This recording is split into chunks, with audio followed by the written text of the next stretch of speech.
So in our last lesson, we talked about multiplying polynomials, which all that did, all we had to do was take the first polynomial, or whether it was a monomial, binomial, trinomial, whatever it was, and then multiply it or distribute it throughout the second.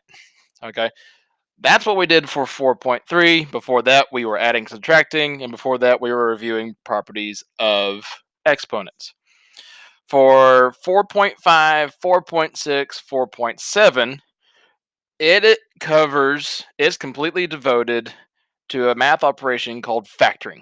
Okay, so for example, before we even talk about factoring of polynomials, we'll use a middle school topic. All right, when you dealt with integers, positive and negative numbers, you learned how to do factors, GCFs.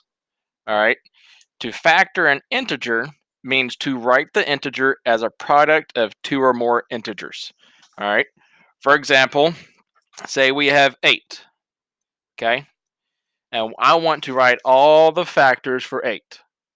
So all the factors are for 8, and that's two numbers that multiply together to get this are 1 and 8, 2 and 4.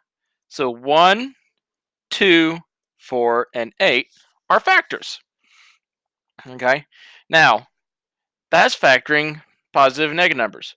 What we're going to do for 4.5 through 4.7 is factor polynomials. Essentially, what that means is to express the polynomial as a product of two or more polynomials. So, for example, we have something like this. Okay, say we got x squared plus x plus 1. Pretty much what we're going to do is we're going to find the two binomials when you multiply them together.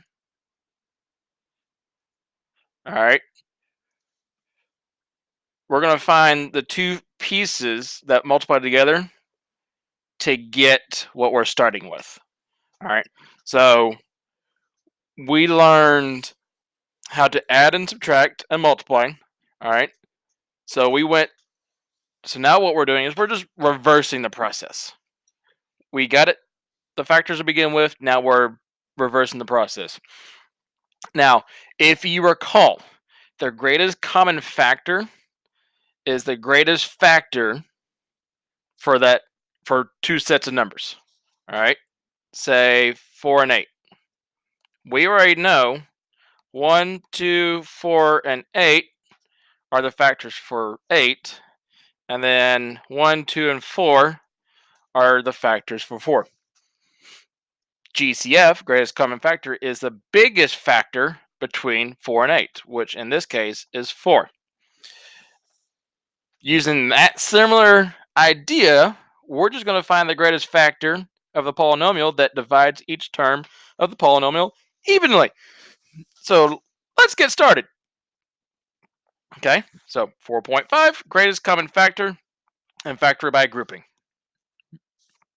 Okay, so our essential question, what we're trying to answer are, and this will cover 4.5, 4.6, and 4.7. All right, what are the different methods for factoring polynomials? All right, so there's multiple ways to factor polynomials.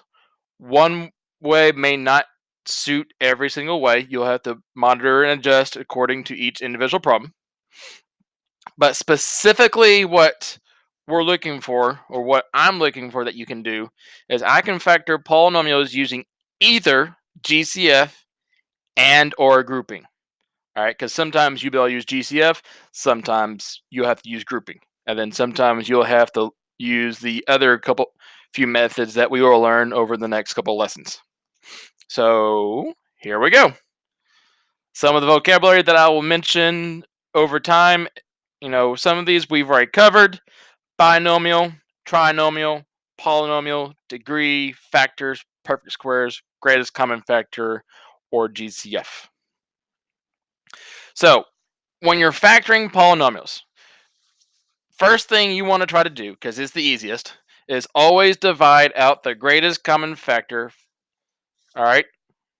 And then if GCF doesn't work out, then you branch off to the other methods that we'll talk about.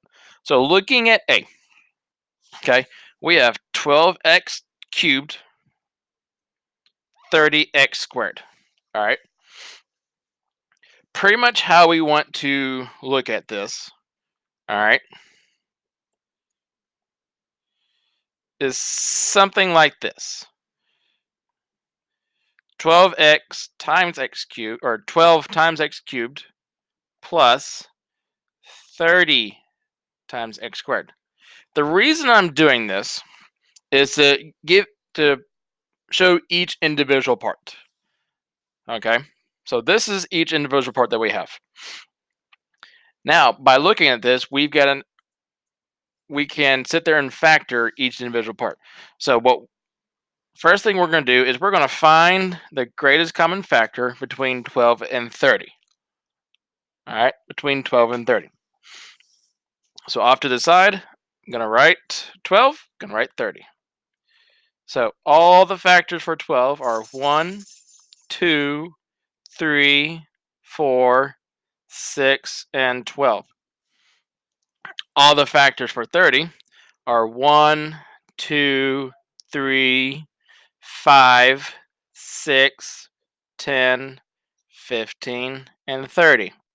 Now what we're going to do is we are going to choose the greatest factor, greatest number between these two, and that's what we're going to divide 12 and 30 evenly by. All right, so looking through 12 and 30, we're going to circle all the factors they have in common, and that will lead us to the greatest. So they have 1 in common, 2 in common, 3 in common, 6 in common, and that is it. So starting off, we know 6 is going to be the number that we go with. Okay. Now, variables can be both easy and hard. All right. Looking at the variables, we have x cubed and x squared. I know right off the bat, you can pull x squared out. Reason being is if you pull x squared out, all right, that leaves you x, and that leaves you 1. Okay. So x squared is the greatest factor between x cubed and x squared that you can be pulled out.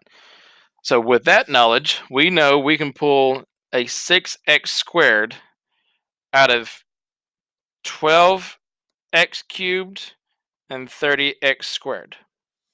Okay. So, and once we do that, okay. So on the outside of our parentheses, we can put 6x squared. All right. 12x cubed divided by 6x squared leaves us 2x plus 30 divided by 6 is 5. X squared cancel each other out. So that is our answer. So our two factors for 12x cubed plus 30x squared is 6x squared times 2x plus 5. Now, if you sat there and distributed this back out, 6x squared times 2x plus 5, you would get 12x cubed plus 30x squared. Okay. Now, that's for a binomial. Sometimes you're going to have a trinomial. Pretty much what you'll have to do is you'll just want to pull out the greatest factor between all three. Now, instead of 2, you'll do it between all 3. Okay. Now, only issue is with this one is you have a 12, a 30, so you have 2 composite numbers and you have a prime number. Looking at this, I know 3 can be pulled out of 12 and 30. So 3 is going to be what we're going to place on the outside. Now, we have 12 times c squared, 12 c squared d cubed minus 30 c cubed d squared minus 3 cd. Okay. So we've already pulled 3 out. So we're going to look at this. We're pulling 3 out immediately. All right. Another thing I notice is all of these has at least one CD. One C variable, one D variable. Okay. So our GCF for these 3 will be 3CD. Okay. Now we simply just divide 3CD evenly out of 12C squared D cubed, negative 30C cubed D squared, and 3CD. All right. So 12 divided by 3 is 4. C squared divided by C just leaves us C. D cubed divided by D leaves us D squared. All right, so that's the first one. Moving on to number 2. 30 divided by 3 gives us a negative 10. C cubed divided by C gives us C squared. D squared divided by D leaves us just D. All right, and finally, we're going to work on number 3. One thing I immediately notice, because on the outside, our GCF is 3CD, and this is 3CD. They end up both canceling out, which leaves us 1. So our 2 factors for 12C squared D cubed minus 30C cubed D squared minus 3CD is 3CD times 4CD squared minus 10C squared D minus 1. Okay. So that is using GCF. All right. Now, sometimes GCF won't work. For whatever reason, GCF will freak out, may not always work. So we have to use something called grouping. What grouping entails is grouping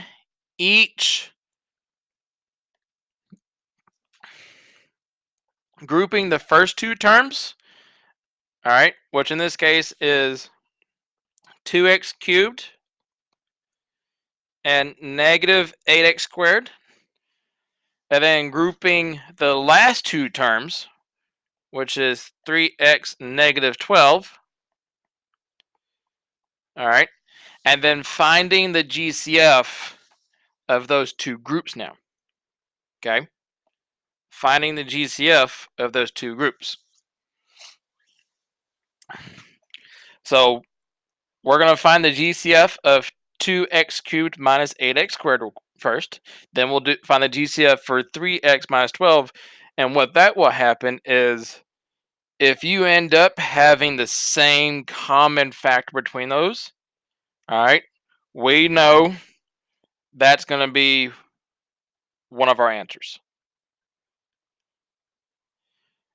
And one other thing to point out is you may sometimes need to change the order. All right. If needed, change around the order of terms so each group has a GCF.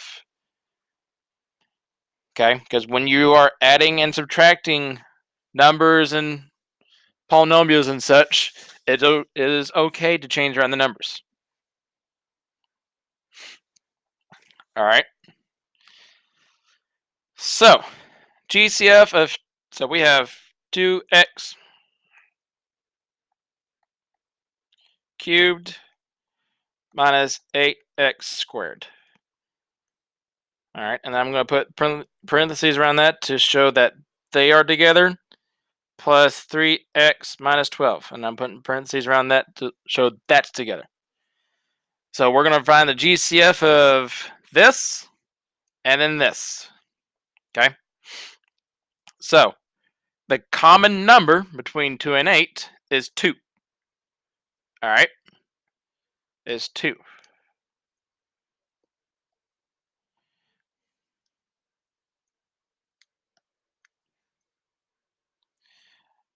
All right. And then the common variable and exponent between 2x cubed minus 8x squared is x squared.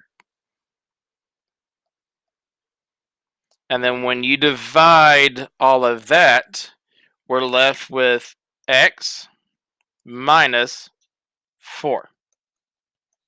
Okay? So 2x squared times x minus 4 equals 2x cubed minus 8x squared. Now we're going to take a look at 3x minus 12. Okay? Right out of the gate, I know I can pull a 3 out of both. And this time I can't pull a variable because both of them don't have x. All right, so we're going to divide 3x divided by 3. So 3 divided by 3 leaves us just x. And then minus 12 divided by 3 leaves us minus 4. Okay.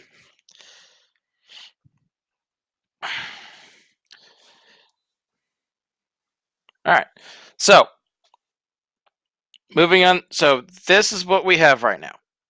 All right.